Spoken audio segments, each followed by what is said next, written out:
Banjar. Perang Banjar atau Perang Banjar Barito adalah sebuah peristiwa sejarah di mana rakyat Kalimantan, khususnya Kesultanan Banjar, berperang melawan para penjajah Belanda.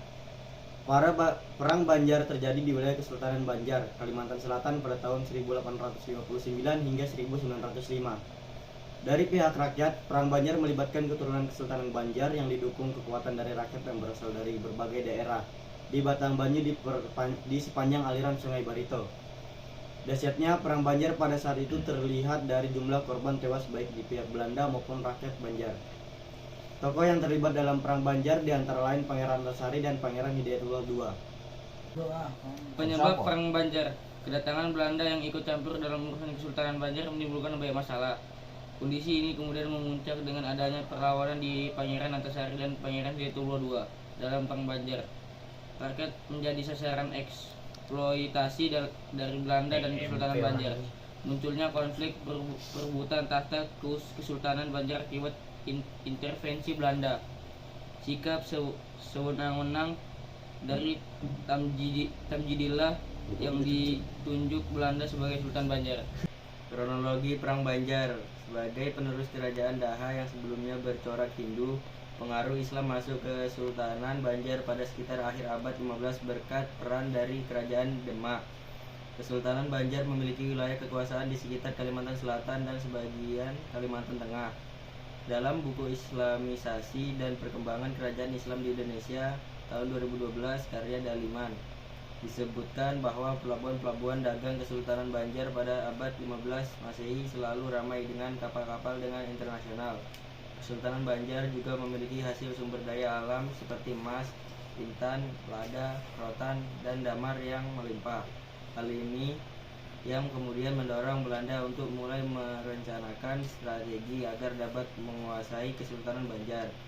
Dilansir dari buku Sejarah Indonesia modern 1200 sampai 2004 karya M.C. Reclef, Belanda dan Kesultanan Banjar mulai melakukan interaksi pada sekitar tahun 1840-an.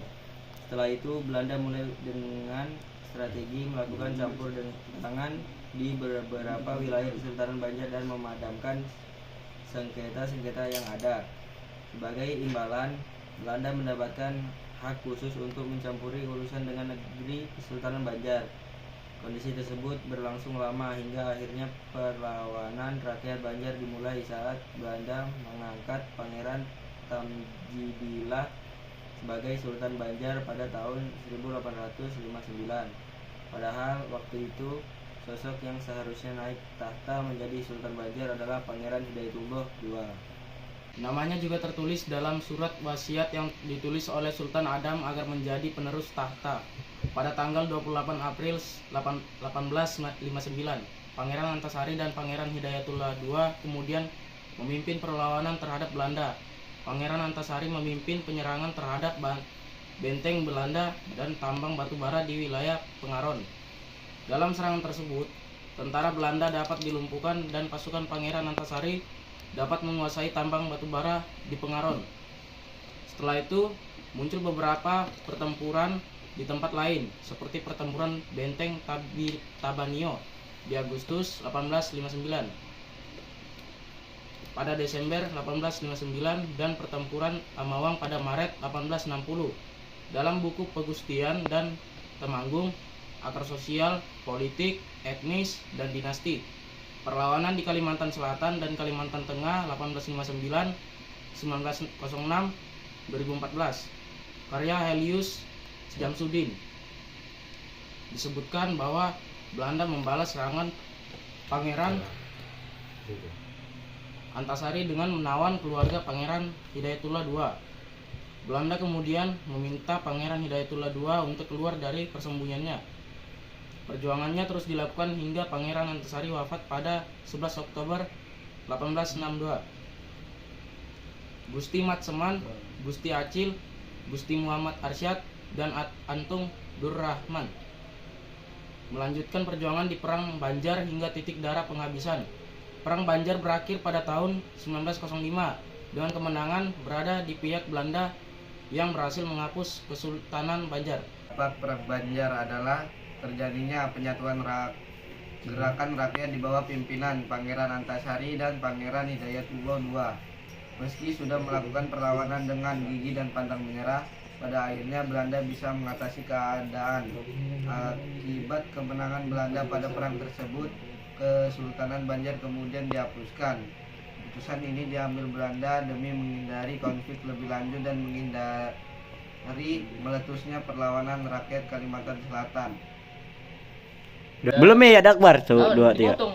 Belanda juga menghapuskan pemerintahan bawahan dari Kesultanan Banjar sehingga tidak ada penerus kerajaan. Pihak Belanda kemudian menerapkan aturan-aturan baru di bawah Presidenti Zwider on Oster. Belanda juga menghapuskan pemerintahan bawahan dari Kesultanan Banjar sehingga tidak ada penerus kerajaan. Pihak Belanda kemudian menerapkan aturan-aturan baru di bawah Presidenti Zwider on Oster Afdelimpen Borneo, Kepresidenan bagian selatan dan timur Pulau Borneo.